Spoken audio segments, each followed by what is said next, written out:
solo stove buffalo chicken wings? You bet. Let's get started.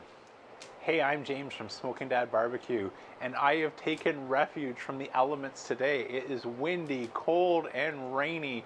Basically, everything Game of Thrones warned us about, I think, is about to come true, at least this far north.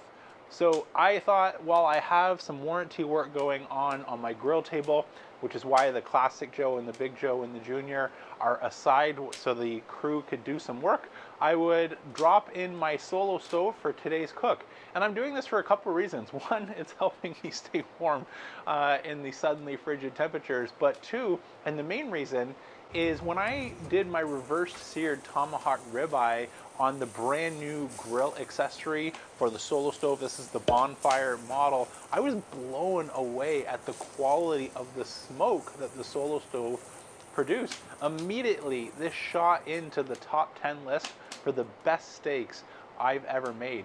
So I want to see if the solo stove can pull out another cooking miracle and turn out some amazing buffalo wings. Let me bring you back in time about 30 minutes ago when I started getting ready for today's buffalo chicken wings on the solo stove. So I've just thrown on a few of the leftover splits that I had for starting the fire, which is why we've got some nice open flame and some cracks and pops. But we will be back to our nice coal bed that we have been building in our solo stove to get ready for today's cook. So to do that, I just built a little campfire orientation with some of those smaller pieces, as well as a full split. And then using my Grill Blazers grill gun, I want to concentrate a fire in the middle until the solo stove is ready to take over with that refractory burn and give me some nice clean smoke. This is a fast forward, the clip I'm showing here, but this was about a total time of a minute and we're off to the races. And so I just want to let this wood burn down so that we start to get a nice coal bed. Just like I did with that tomahawk steak, the game plan here, once we've got a nice bed of coals, is to only add a few small smoking chunks at a time. And I found I was able to maintain really stable temperatures around 270 to 300 degrees Fahrenheit, which I think will be perfect for our grilled buffalo wings today. What we're waiting for those coals to ash over and die down, give us a nice bed of coals, it's the perfect time to make our buffalo sauce. So let me bring you nice and close and show you what we've got going on the conduction cooktop here, and we'll get our wings out and get them on the grill in a couple minutes. Since I know some of you will ask, yes, this is safe in this configuration as I have the raised ring, which is giving an air gap underneath our solo stove. I've had this on my deck and had no problems.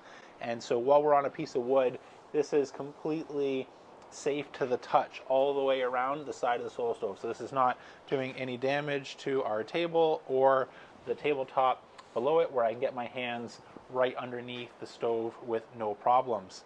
So now that our fire has died down to a reasonable level, I'm going to take the opportunity to drop on the raised cooking accessory and go grab our cast iron grid so we can get a little bit of heat in that. All right, our solo stove with the grill accessory is up to temperature. I just took the opportunity to add our first 2 smoke wood chunks so we can regulate the temperature, keep the burn around that 270 to 300 degrees grilling temperature for our buffalo wings. Now, if you have the time, I love salt brining for seasoning ahead of time, but since we're doing this fairly last minute, I'm gonna go with an off-the-shelf rub from Lane's, which is their sweet heat and garlic. Absolutely love this one on chicken if I didn't have the time to make it myself. So let me bring it nice and close, we'll season them up, and get them on the solo stove.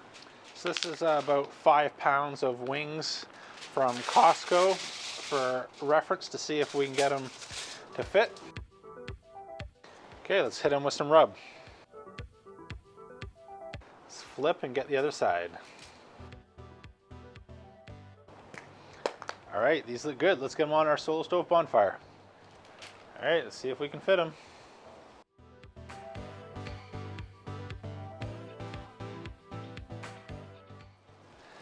So we've got our wings on. Let me just show you what grill temperature we're at using my ThermaPen IR, if I can hit the metal here.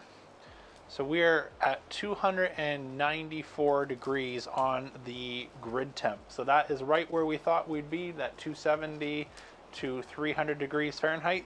So I planned to put all the drums in the middle where it might be a little bit hotter, and the flats around the outside where this cast iron is getting nice and hot and will help crisp those up, cook nicely. So we'll come back in about 20 minutes or so, give these a flip, and continue to monitor their internal temperature for doneness.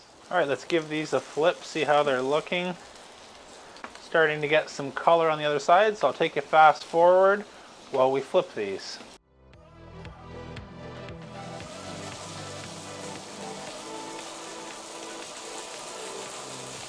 All right, our chicken wings are looking awesome, especially the ones where I can get right over the center and they're getting direct exposure to the heat.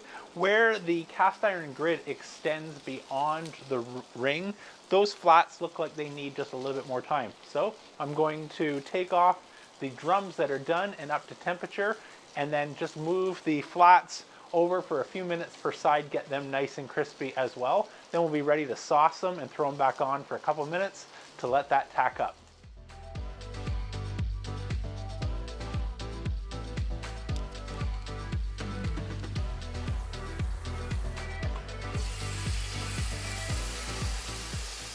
Well, our wings certainly look the part. Let's dig in for our taste test. I've set aside 1 or 2 flat, and a drum looks like I grabbed here, so let's dig in. Let's start with the drum. Looks good to me. Oh my word. I'm gonna eat the next 2 because there's no way I can last another few minutes with those on the plate. I can already tell you, this is really good. Just to confirm though, in the name of science. Need one more. So wow, that's all I can say. I couldn't imagine it coming together better than what it did from a smoke-fired buffalo chicken wing. It's everything you'd want. It's got that great caramelization from being cooked direct, yet a nice clean smoke. So this is 2 for 2, where I've been really impressed with how the Solo Stove and its smokeless design shows up in a cooking capacity. My tomahawk was awesome, and these wings are awesome. It's really easy to overdo it with smoke profile. It may be smoking a little bit right now. I've just thrown in another log to burn off any of that chicken fat and drippings that is down in my stove, but ignore that because normally this is putting off next to no smoke, especially that you can smell, and it makes an amazing cooking experience. So I hope you really enjoyed today's video. If you did, please let me know by smashing that thumbs up button and hitting subscribe, and or consider joining my channel memberships, which I've just launched. So thanks for everybody who's already joined and participating in my live members only Q&A sessions, where I can be a little bit more intimate and answer some of the questions that are on your mind in the moment versus something more structured like a video like we're doing today. If there's another cook you'd like to see me attempt on the Solo Stove Bonfire while we're waiting for everything to be back in business here with the grill studio, or as we get into winter and we're outside in its normal spot, let me know. Or if there's something else you want to see on the Kamado Joe, I'll bring it out or try and get some rain protection and make that happen for you. Until next time, I'm James from Smoking Dad Barbecue signing off. And remember, don't be afraid to fire it up.